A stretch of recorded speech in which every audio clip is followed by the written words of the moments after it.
मेरी सांसों में अब हर पल तू मेरे साथ रहे।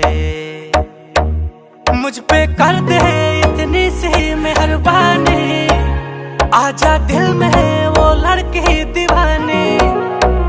मैं हूँ राजा तू बन जा मेरी रानी, आजा दिल में वो लड़की दीवानी।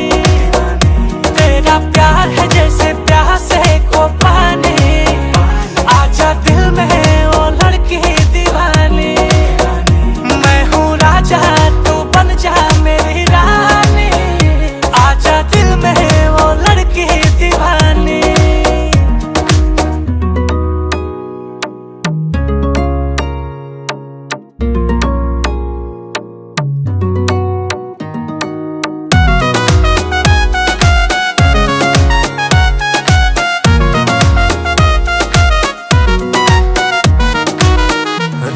सुहाना तेरा दीवाना, मैं इतना ही काम करूं।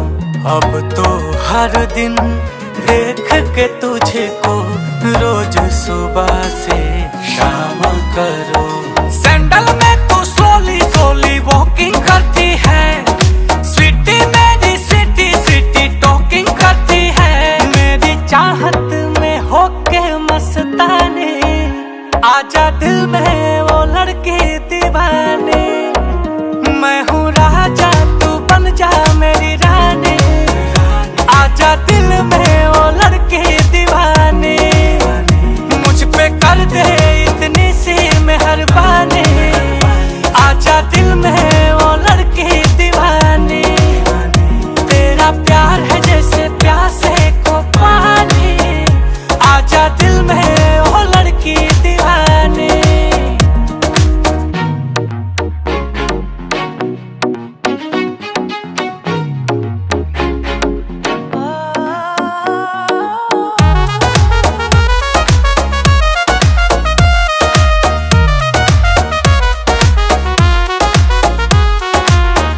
राजकुमारी जान से प्यारी, मुझको तेरी हर भूल लगे।